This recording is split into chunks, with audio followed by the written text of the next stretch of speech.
Hello friends, I Dr. Saleha Patan welcomes you all to my YouTube channel Super Psychology Prof. Friends, in today's audio we are going to study about motivation at the workplace.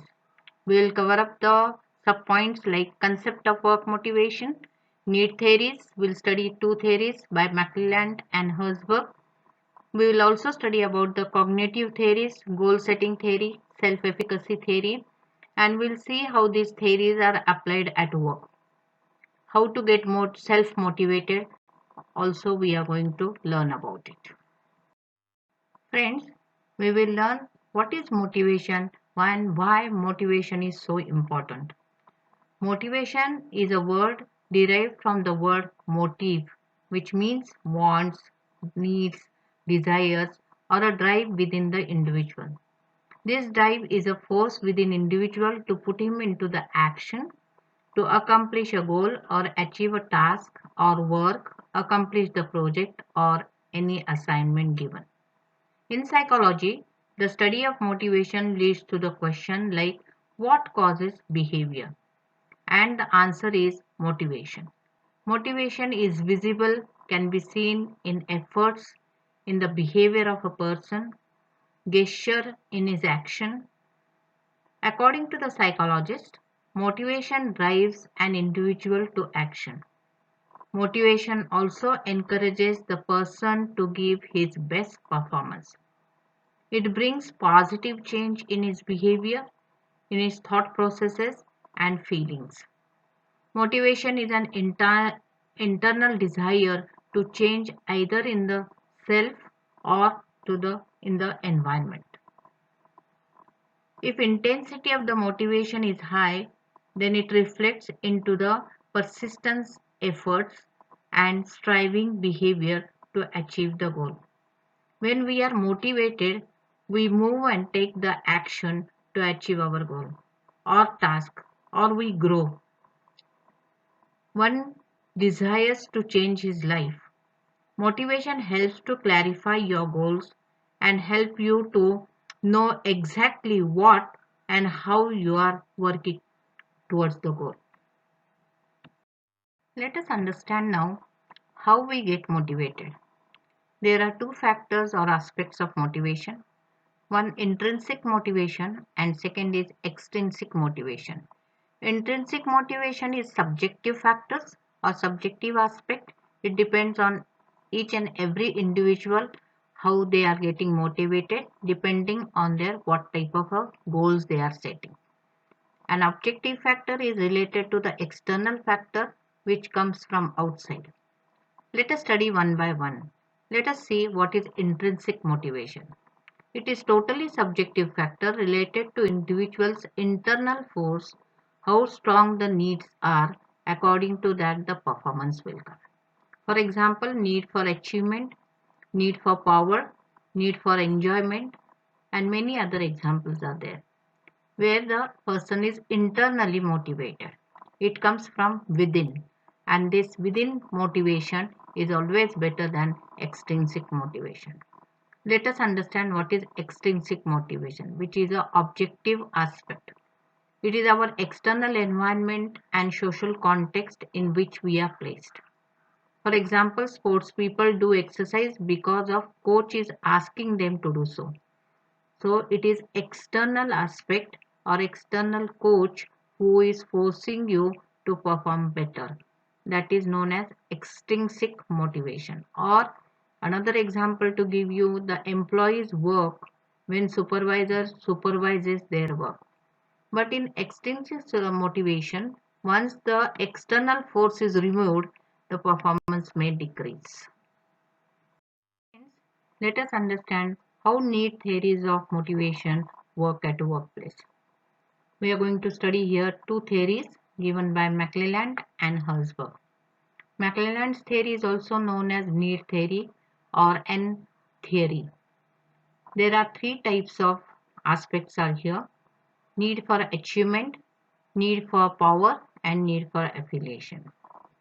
Sex or gender, age, race, or culture do not affect all these three motivations. It is a driving force will come from the life experiences. Let us understand what is need for achievement, which is also known as in psychology NH. In NH, there is a moderate difficult task is there, and person believes in his own efforts. He receives the feedback from the manager or the immediate supervisor. He tries to accomplish the task and he tries to get the promotional position. Need for achievement is also based on his life experiences. Once he knows that I can achieve or I can be successful in one task, he sets another goal and try to achieve that goal. This is how in his life he gets a higher rank.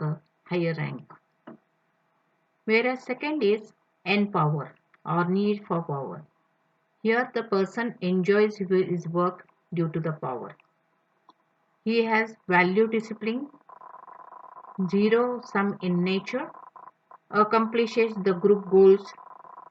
Employees feel competent about their efforts. They enjoy the status, they enjoy position, they like to get the recognition, they have winning arguments. There is always competition and they enjoy this competition, that is need for power. Need for affiliation is also known as NF or need for affiliation. In this motivation, people they spend time in creating and maintaining social relationship either in the real life or either in the social media. They enjoy to be in the group. They follow norms of culture and workplace. They prefer collaboration. They prefer social interaction with the people. They like to get adjusted and accommodative with all age people. Whereas second theory is known as Herzberg's theory. Herzberg's theory is also known as two-factor theory. It is also known as motivation hygiene theory. There is an inverse relationship between these two factors. One intrinsic motivator and second is extrinsic motivator. Intrinsic motivators they tend to create motivation when motivators are present. More emotional needs like such as challenging work, recognition, relationship and growth potential. It provides if the internal intrinsic motivators are present, it provides extra motivation. A person or an employee enjoys job satisfaction. Whereas when extrinsic motivators they are present, then the person feels that he is getting a status and his basic needs are satisfied like job security, salary, benefits, rewards, monetary gains. When these extrinsic motivators are absent, then person feels to reduce motivation. It causes dissatisfaction when they are absent and employee feels less job satisfaction. Now friends, we will study about the cognitive theories of motivation. Following are the cognitive theories of motivation: goal setting theory and self-efficacy theory. Goal setting theory is given by Edwin Locke, who is an American psychologist, studied from University of Maryland in 1960. According to him, goals should be challenging. Once the goals are set, the performance of the employees or a person increases or enhances. Employees they get goal motivated. Their action or their work becomes purposeful. They have a purpose of holding the job, so they know that what to do and how to do to reach and achieve the goal. Profit is beyond expectation once the goals are set. There are dimensions of motivational goals. First is clarity of the goal. The employees should be very clear about their goal. and these goals should be measurable. Second aspect is goal should be challenging. It should not be too low that easily can be achieved. It should not be very high that the confidence of the employees or a person will fail. It should be achievable goal. So it should be moderately high goal, and once the goal has been reached, the feeling of accomplishment of the work, task or goal has been enjoyed. Third point is commitment. Employee must feel that he is a part of the goal setting process. He feels satisfied with performance and reward, then there is of course willingness to commit to the job. Fourth point is feedback. Recognition is very important. Progress report should be given to the employees so that the positive feedback will enhance further work. Timely feedback is also necessary so that makes the employee keep going. Fifth point is complexity. The goal should not be very easy, it should not be difficult. Task must be complex with sufficient time and resources available.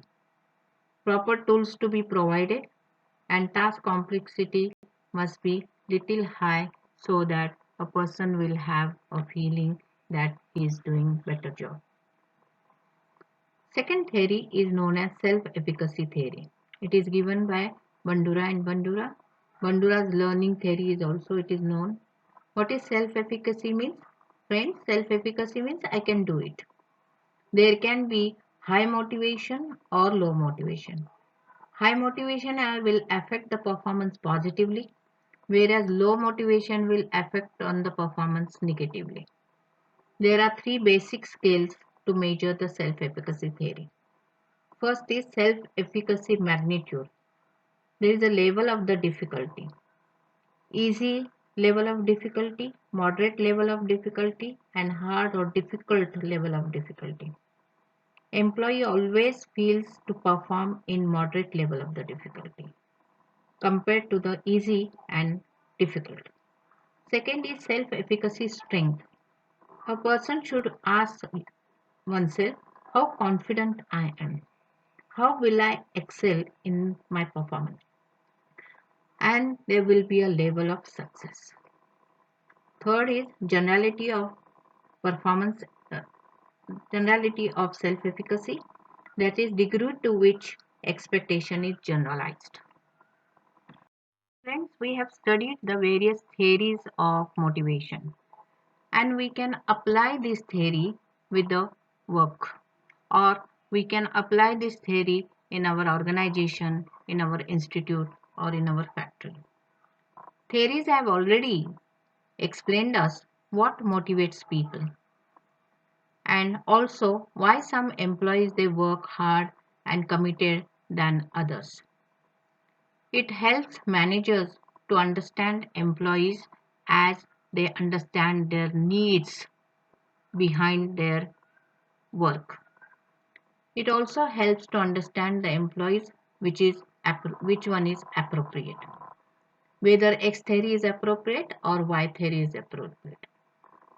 Enhances the manager's skills because manager can understand their employees or subordinates much better and then realizes that which need is driving them and according to that they can give them appreciation. Let us understand what is self motivation. Self motivation is an ability to do what needs to be done. Self motivated people do not wait for others to encourage them. They have reasons to complete their task and achieve their goals. Firstly, they can keep positive thought processes. Always expose your mind to positive messages. Feed your mind with the inspirational messages. We can listen to various audios, we can see the videos, we can read the inspirational books, and we can hear to the motivational speakers. It can help to improve your self-esteem. It helps to strengthen the courage and determination to succeed in the work. Positivity will always help you to take a positive action. Secondly, you should be surrounded by positive people. Maybe it can be your friends or people around you, employees around you who are very positive, who are the people who are task oriented, they are goal oriented, or they always drive with the result orientation. They have some value excellence and they have a positive attitude towards work. You can join the like-minded people that will be the helpful to you, helps to have happiness and success when you are with the positive people. Third one is set small and achievable goals. Small and achievable goals to be set so that you can achieve it. If you keep very high goal, then it will become difficult and you may lose the self-confidence. Small goals will help you to put you into the action, and once you achieve that goal, then you can set next achievable goal. Fourth point is be determined and persistent. Whatever you are doing, you have to be determined that your goals are very desired and goals are very important to you. If you know why your goals are important, then you know what you have to do. Stop thinking, get at work and take action. You should not think too much. You should get it at work and take the action. Bit by bit, actions will take you towards the goal. Track your progress. Always keep it in the mind that how much I was supposed to do it, so how much today I could complete it. So this progress track will help you to do better next day. And always visualize that you will be successful in your goal or in achieving your goal. So this is what we have studied today, friends. This has given us the understanding and insight about what is motivation, how one has to get motivated, and what are the various intrinsic and extrinsic factors which are present within us and outside in the environment which help us to get motivated. Thank you for watching my video. Like, share, subscribe if you are new on my channel. Press bell icon so that you will get the intimation of the next video. Give comments. I like to read your comments. Thank you so much.